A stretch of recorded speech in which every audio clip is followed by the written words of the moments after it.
তাছাড়া আমাদের আরও নানাবিধ সমস্যা আছে, যেরকম আলু আমরা স্টোরেজে রেখে আসলাম, এখন উনি তো মালিক পক্ষ তো চিরজীবনই শোষণ করে, আর আমরা শোষিত। এখন ঘটনা হচ্ছে আলু যদি আমরা 20 বস্তা রাখি, ওখানে যদি আমাদের 5 বস্তা হারায় যায়, আমাদেরকে ডেট দেয়, বাই ডেট দেয় যে আপনারা অমুক দিন আসেন। এখন আমরা যে সময় আলুটা উঠাই সেই সময় এখানে কামলা হচ্ছে 800 টাকা দিন। এখন 800 টাকা দিন নিয়ে আমাদের কাজ বেঁধে যায় প্রচুর হারে। তাহলে এখানে কাজ রেখে আমরা কোথায় ওই মালিকের কাছে 20 টাকা কখন নেবো, কখন উঠাবো? আলুটাও আমরা পাই না, ঠিকমতো আমাদেরকে ক্ষতিপূরণ দেওয়া হয় না। কিন্তু আলুগুলান ঠিকই ওনারা ভাড়াটা শুধু একদম ক্লিয়ারলিভাবে নেয়। সেচের ব্যবস্থা করতে গেলে এখানে চোরের প্রাদুর্ভাব বেড়ে গেছে। এটার চুরি করে, ফোন দিয়ে টাকা নেয়, সেদিকে সমস্যা। আমাদের ঠিকমতো আলু ছেঁচা অনেক সময় সমস্যা হয়ে যায়, এবং পল্লী বিদ্যুতের অনেক ঝামেলা আছে এখানে। সঠিক সময়ে মনে করেন যে আমাদের সঠিক সুবিধা পাই না আমরা। এখানে যদি মিটার চুরি করে নিয়ে যায় আলু ছেঁচার আগে, ওনাদের যতগুলো নিয়ম নীতি আছে ওই নিয়ম নীতি করতে করতে আমাদের আলু ছেঁচা দেরিতে লেট হয়ে যায়, আমরা ঠিকভাবে আলু ছেঁচতে পারি না। অনেক সমস্যা আছে এখানে, সমস্যার কোনো শেষ নাই। এখন কৃষকের দেখার কেউ নাই। যদি আপনার মাধ্যমে আমি জানাতে চাচ্ছি, বাংলাদেশ সরকারের কাছে অনুরোধ, সকল সমস্যা কৃষকদের কোনো সংগঠন নেই, আমাদেরকে কথা বলার কেউই নেই। এখন আমাদের শেষ বন্ধু হচ্ছে আমার সাংবাদিক। এখন সাংবাদিকের মাধ্যমে আমরা জানাতে চাচ্ছি, ওনাদের কথাই যেন, আমাদের এই কথাটার দিকে যেন সরকার যেন দৃষ্টি দেয়, এবং আমার আকুল আবেদন, ওনারা যেন আমাদের এই কৃষকের এই অসুবিধাটা খতিয়ে দেখে এবং অতি দ্রুত আমাদের এই সমাধানের আশ্বাস দেয়। এটাই আমার শেষ কথা, এবং দৈনিক সমকালকে আমার ধন্যবাদ জানাচ্ছি। আসসালামু আলাইকুম। আপনার নাম, পরিচয় দেবেন? আমার নাম নজরুল ইসলাম। তো কোলেস্টোরের ভাড়া তো বাড়ালো, সেই জন্য আমরা খুব দুঃখিত। কৃষকের জন্য কঠিন সমস্যা এটা। তাতে করে কৃষক বহু টাকা লস পড়ে যাবে, ক্ষতি হবে, এই আর কি। আচ্ছা, এই আলুর বাড়াটা দাম কি নেই। আপনারা যৌক্তিক মনে করছেন কিনা? এই যে আলুতে 1 টাকা করে বাড়ান, হ্যাঁ, এটা কি আপনারা যৌক্তিক মনে করছেন কিনা একটু বলবেন? কৃষকের ক্ষতি হবে, কৃষকের তো ক্ষতি হবে। কেন ক্ষতি হবে বলেন তো, একটু টোটাল বলেন। সবই আলুর দাম কম, সব জিনিসের দাম কম। আলু আবাদ করে আমাদের সার খুলির দামে উঠতে পারলায় আর কিষাণ খরচে, তাহলে আমরা অত দামে আলু থমু কৃষক। তাহলে কোলেস্টোরে না হলে তাহলে বীজ সংরক্ষণ হবে না, তাহলে কি হবে? হ্যাঁ, আপনি কি ভাবছেন, কোলেস্টোরে যদি আলু না রাখে তাহলে তো বীজ সংরক্ষণ হবে না? অত দামে আলু কি এক পিস হলি যায়? আচ্ছা, আপনি আলুর খরচ বেশি আমাদের, বিঘাকে 40,000 টাকা খরচ আছে। এত এই দামে আলু থমো না তো আমরা টোলত, ওই দামে আলু তুলে আমাদের টোলে খরচ উঠবি না কৃষকের। তাহলে কি করা উচিত বলেন তো? আপনি কি চাচ্ছেন সরকারের কাছে সেটা বলেন। আমরা দাম ভালো চাচ্ছি, টোলে ভালো কম কমাক এই। আমাদের না অসুবিধাই হয়, না কমলে ভালো হয় আর কি। কেন তো সব কিছুর দাম বেশি, কামলার পাটের দাম বেশি, আলুর বীজের দাম বেশি, আবার পানি ছেঁচা আসলে 30 টাকা শতক, তাক করছে 40 টাকা শতক, মানে সবই।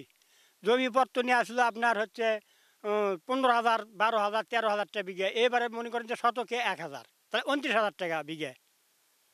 তাহলে আমরা কোন দিকে আগুয়ামো কন? তাহলে কি করা উচিত, আপনারা কি চান সরকারের কাছে একটু বলেন। সরকারের কাছে আমরা এখন কি চাই আর কি করে দিই? এখন কমানের চিন্তা ভাবনাটা না করে দিলে ভালো হয়। এছাড়া আমরা আবার কী চামো কন? আবার এদিকে আপনার কৃষকের সার কিনবে গেলে, সার আসলে ধরেন একটা উদাহরণ, ধরেন 1400 টাকা বস্তা, সে সার 1500 টাকা বস্তা নেওয়া লাগছে। এই যে টিএসপি ফসফেট। তাহলে এরকম সব জিনিসের দাম যদি, এটা ধরেন সব সার খোল সব জিনিসের দাম বেশি, তাহলে আপনারা কৃষক এই যে আলু চাষ করে লাভবান হচ্ছেন না লসের দিকে যাচ্ছে? এখন এবারে লাভবান করা যাবে না, এবারে লাভবান করা যাবে না। গতবারে যেটুক আল্লাহ পাবলিক দিয়েছিল 2 টাকা আমরা দেখতে পারছি, কিন্তু কি এবারে লাভবান হবি না। তাকরি আজকে ঘোড়া দাম হচ্ছে 500 টাকা মন, তাহলে 12.5 টাকা কেজি, তাই হচ্ছে নাকি? 12.5 টাকা কেজি, তাহলে 12.5 টাকা কেজি যখন ভর করে নামবি তখন অটোমেটিক আরও কমে যেতে পারে। এছাড়া আর কী কর্ম? তাহলে কৃষকের সব কিছু করে এবারে লস না লাভ হচ্ছে বলেন তো? বরঞ্চ এবারে লস, এবারে লাভবান কেউ হতে পারবি না। আপনারা কি চান? দাম সবেরই কিছু মূল্য কমে দিলে ভালো হয়। কোলেস্টোর ভাড়া, তারপরে আপনার সার সুর হ্যান্ডেন ইত্যাদি, বীজ মানে বীজ বলছি আর কি, কমে দিলে ভালো হয়। নাম মিন্টু ফকির, গ্রাম শিকর। কয় বিঘে জমিতে, কয় একর জমিতে এই লাগাইছেন? আমি লাগাচ্ছি 2.5 একর আমার আলু আছে, আর 1 একর আছে সর্ষা। টোটালে তাহলে কয় বিঘা হচ্ছে? টোটাল হচ্ছে আমার 14 বিঘে। তাহলে এই যে ধরেন কোল্ড স্টোরের ভাড়া বাড়াইছে, জানেন কিনা আপনি? না, আমি তো জানি না, আপনার থেকে জানতেছি। তাহলে এই যে ধরেন 2 টাকা করে যদি পার কেজিতে বাড়ায়, সেক্ষেত্রে আপনাদের মানে কৃষকের লাভবান হবে না লস হবে, আপনি কি মনে করছেন? আমার তো তাহলে কেজিকে যদি 2 টাকা বাড়ে তো আমাদের লস। এই তো লস তো আছি, আমরা লস তো আছি এবার। তারপরে তো আপনি যে কথা বলছেন যে পার কেজিকে 2 টাকা বাড়তিছে, এতে তো আমাদের আরও ক্ষতির। কিভাবে ক্ষতি হবে একটু বলেন তো? আমাদের সার বেশি দামে কিনা আছে, জমি বেশি দামে, পানি বেশি দামে সেচতেছি, মানে সবই আমরা বেশি দামেই করছি। কামলা খরচও আমাদের বেশি, আবার আপনারা বলতেছেন আলু স্টোর খরচ বেশি, তাহলে সবইতে আমরা বেশি, এই জন্য আমরা ক্ষতিগ্রস্ত।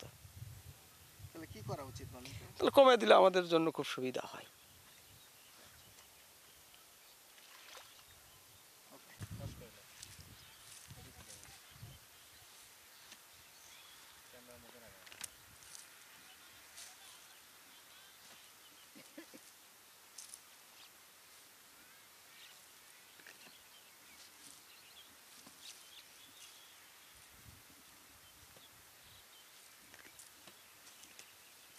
কৃষকের জন্য আমাদের ক্ষতিকর এটা, সেই ক্ষতিকর। এই যে মনে করেন যে 100 টাকা কেজি আলু করছি, করে তাকে দামে আছে 8 টাকা 6 টাকা কেজি, তাহলে আমাদের সারের দাম বেশি, সব জিনিসের দাম বেশি, হালের দাম বেশি, সব জিনিসের দাম বেশি, তাহলে আমরা কীভাবে চলবো? কৃষকের দিকে তো কোনো লোকই নেই, আমাদের সরকারি নেই কম। তাহলে কি এদিকে আমার দিকে দেখেন, আমার দিকে দেখেন, হ্যাঁ বলেন তো আসলে কি অবস্থা এখন? আসলে এই যে দাম বাড়াচ্ছে, সেক্ষেত্রে কৃষকের তো সব জিনিসেরই দাম বেশি। সম্পূর্ণ জিনিসের দাম বেশি, সারের দাম বেশি, মনে করেন আলুর দাম বেশি পাই আমরা, আলু করুন সে আলু মনে করুন 50 টাকা কেজি বেচবো, 40 টাকা বেচবো, 30 টাকা বেচবো, সে আলু বেচবো 8 টাকা কেজি। কত ক্ষতি! আজকে 60 টাকা কেজি, কৃষকের কত ক্ষতি, সেই ক্ষতি। এই যে কি কোল্ড স্টোরে যদি আলু কোল্ড স্টোরে মনে করেন যদি ওরা যদি 8 টাকা কেজি, তাহলে আমরা থেকে কী লাভ করবো? ওরা তো করে আমরা 8 টাকা কেজি নেবো, 6 টাকা কেজি নেবো, এটা শুনেছি। এখন কত করলে বিষয় এখনো বলা যাচ্ছে না। ওরা কোল্ড স্টোর থোয়া গেলে আমাদের ক্ষতি। এখন গাছ তো সব দিকেই মনে করে মরিচ্ছে। কি নাম আপনার? আমার নাম জালাল, কোথায় বাসা? বাসা সাঁকারে জঙ্গলপাড়া। ঠিক আছে।